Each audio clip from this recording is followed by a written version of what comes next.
after 2013 we only go with the provision of Companies Act 2013. We don't go with the 1956 old act. It can be a private company as well as a public company, but the power of autonomy, the power is all with the government. And I want you people to concentrate more here, because this is the real base of Companies Act 2013. When you get a thing called PVT Limited, that's a private limited company. You have a limited that becomes a public company.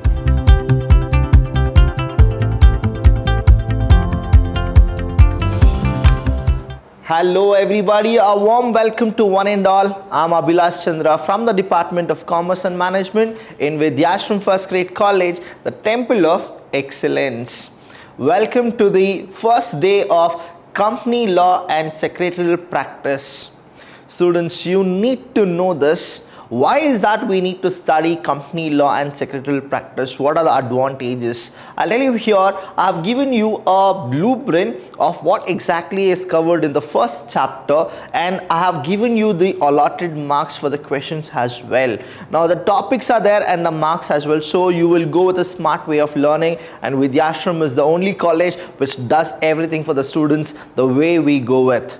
Now here what the chapter is, the chapter name is Companies Act. The first chapter is what? Companies Act. And here are the topics which we'll be covering in the few sessions now.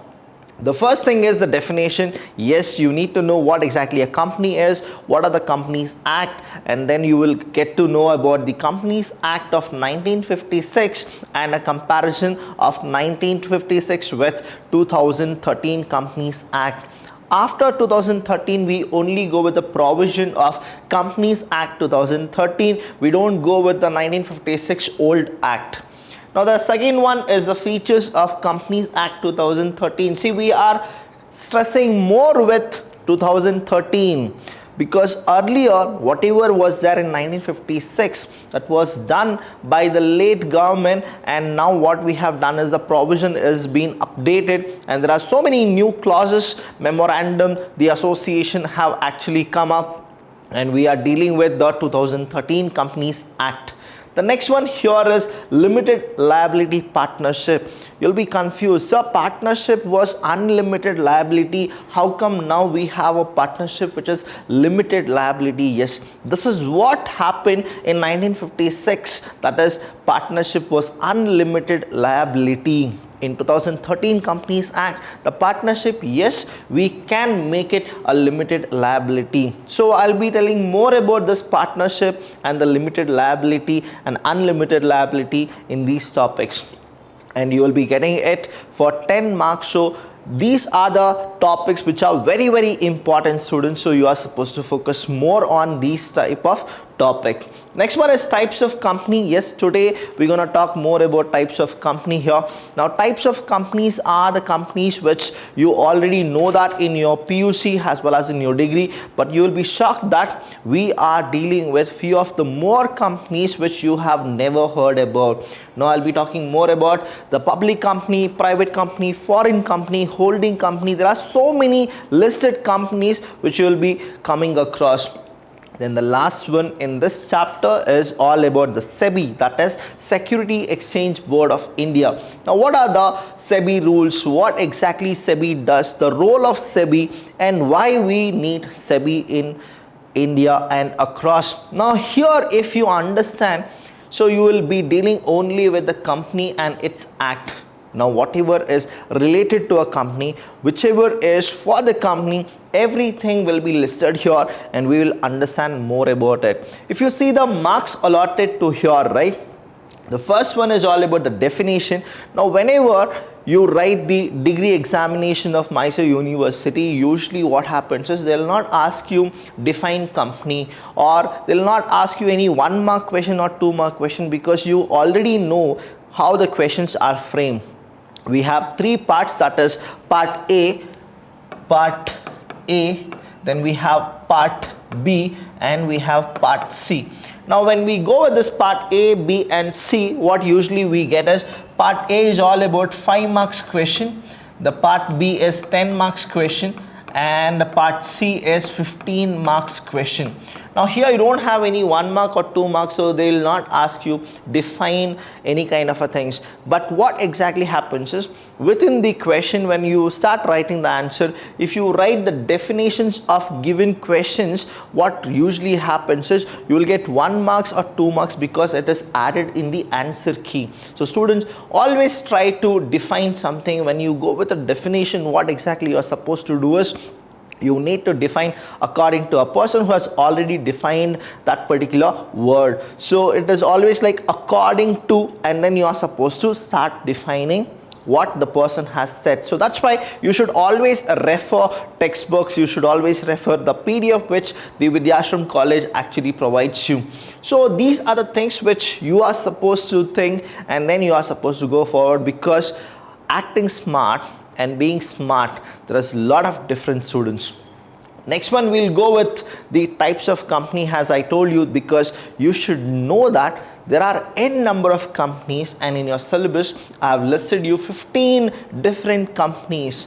Now you'll be shocked, sir, in PUC we only learned about private company and a public company, but you are telling that there are 15 more companies. I'll tell you, there are more than 20 types of companies, but now we have restricting ourselves for the 15 companies which you have never heard about, or you would have heard about it but you don't know what exactly the meaning of those companies are. Now here, the first thing what I need to tell you is, what exactly do you mean by a company? When you go with this word company, you are supposed to always go with the first point, that is, company is an artificial person. When I say that a company is an artificial person, you are supposed to know that. Why is that we are calling a company has an artificial person? Because according to 1956 Companies Act as well as the 2013 Revised Companies Act, we have given life to a company. We have given a life to a company, but that life is artificial. And what exactly happens is, company has a beautiful characteristic, that is, it is perpetual succession. When I say perpetual succession, company doesn't have a death. The members can die, but company will remain still until we go with the liquidation by ourselves or by the government. Now these are the things which you are supposed to know.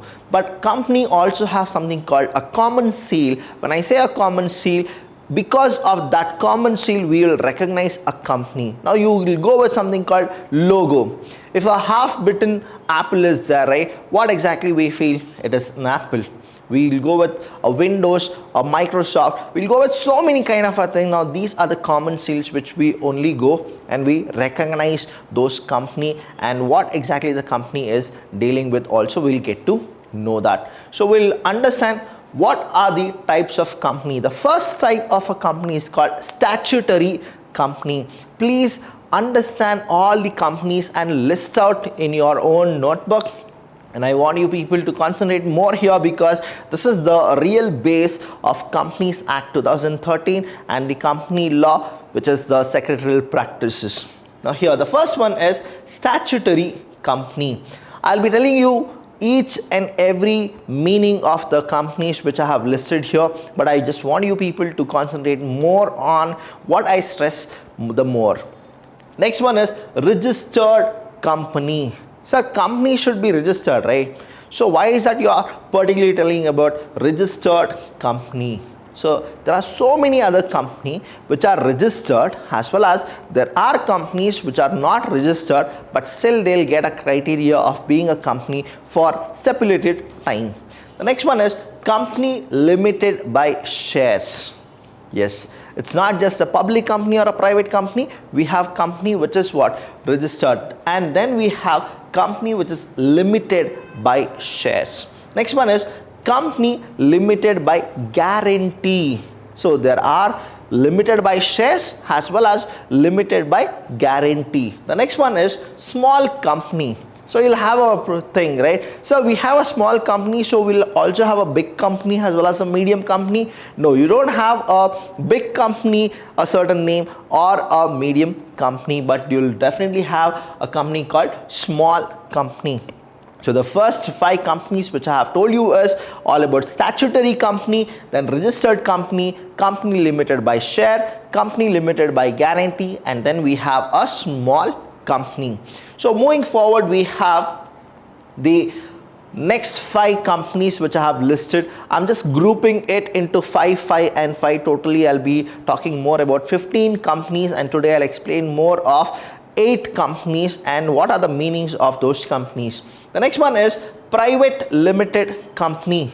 Sir, private limited company. Understand this, private limited company, public company. So the minute I tell you about public company, it's all about what?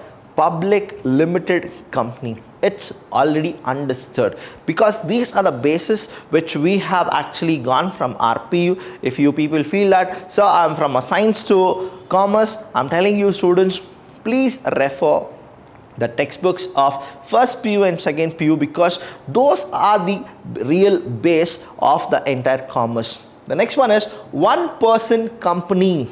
Sir, one person company, what exactly this one person company is all about? Sir, only one person can he start it, because we know that in a private limited company the minimum is 2 and the maximum according to 2013 Companies Act, it is 200 for a private limited company. For a public company the minimum is 7 and the maximum is unlimited. But sir, one person company, only one person can he start a company. How come, sir? In 1956 we never had this type of company. Now how is it has come? It's only because of the 2013 Companies Act, which says that yes, one person can start a company. So that means it is exactly like a sole proprietorship. Yes, it is exactly like a sole proprietorship, but one of the quality is very, very beautiful and well defined. That is, even this company has something called limited liability. So now this is like boom, superb. Even I can start a company. Yes, definitely you can start a company, but you are supposed to know what exactly the company law has for the one person company. See, that is the beauty of this subject, that is the beauty of this chapter, where you will understand that what you thought it wouldn't have happened, now in the law itself it says that yes, it can happen. The next one is holding and subsidiary company. That is holding and subsidiary company. See, the word itself says that what type of a company it is. And the next one is associate company. See, I have a company, but I also have associate company. So it's a difference, right? What exactly associate company means and what is the holding and subsidiary company means. In the meaning, I'll be explaining about all the companies whichever I have listed to you. And the next 5 companies which I have listed is government companies. So these companies are owned by the government. When I say owned by the government, you should always go with a ratio. You should always go with the percentage. What exactly the percentage is? Now for a government company, students, the percentage is always like this. See, whoever gets more than 51% shares, that company belongs to him. So here what happens is, when I say government company, it can be a private company as well as a public company, but the power of autonomy, the power is all with the government, and it is how much? More than 51% of shares is in the hands of government. That's why we call that as government company. The next one is foreign company. Yes, the word itself says that. Whose company is it? Is it the home company or it is the foreign company? So we have something called foreign company. Next one is unlimited companies. The word itself is what? See, company is all about limited liability, isn't it? But here we have something called unlimited. So what's happening? This is what the beauty of 2000 Companies Act. Now the Act of 2013 says that yes, you can have a limited partnership. Yes, you can also have unlimited company. The next one is producer company. The word itself says producer. Now in your PU, you would have gone with producer cooperative society. consumer cooperative society. Now we have something called producer company. What is that we do in the producer company? I'll explain you in the next session. And the last company type which we have is dormant company. So we have listed exactly 15 companies, and I'll be explaining you more about all the companies in detail in the next session. But here in this session I'll be explaining you about 8 companies and the meaning of those companies. The first company which I have taken is called statutory company, and here we have called registered company. So be very focused and please take a notebook where you can just write it. The key points I just want you people to know. Statutory company, what exactly the statutory means? Statutory means a special act has been passed in the government.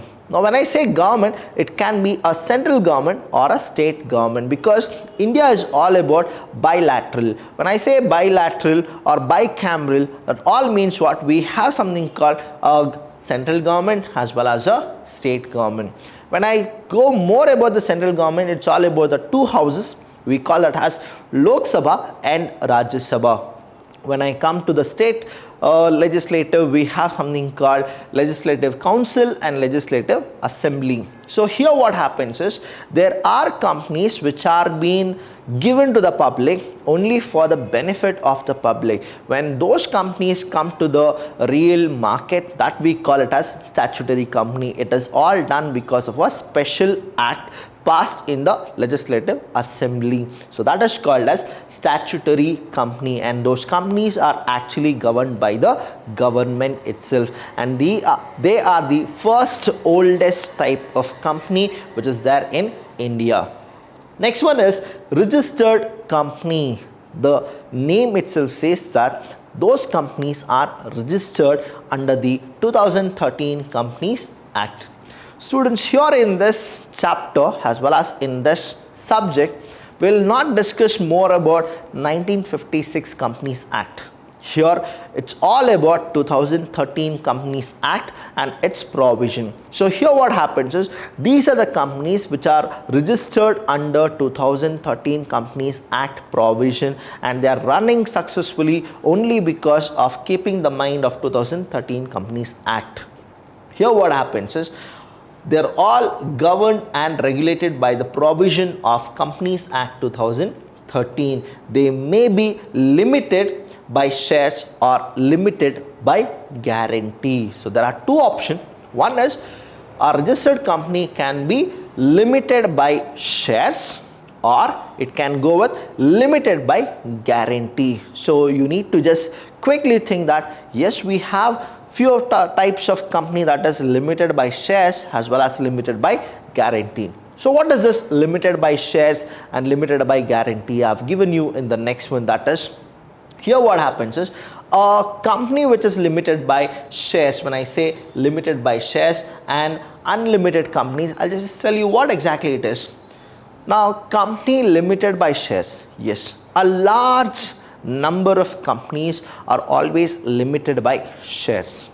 If you go with it, most of it, say 80 to 85% of the companies are always company limited by shares. What usually happens is, the last word of the name of the company should be limited. It's the only criteria.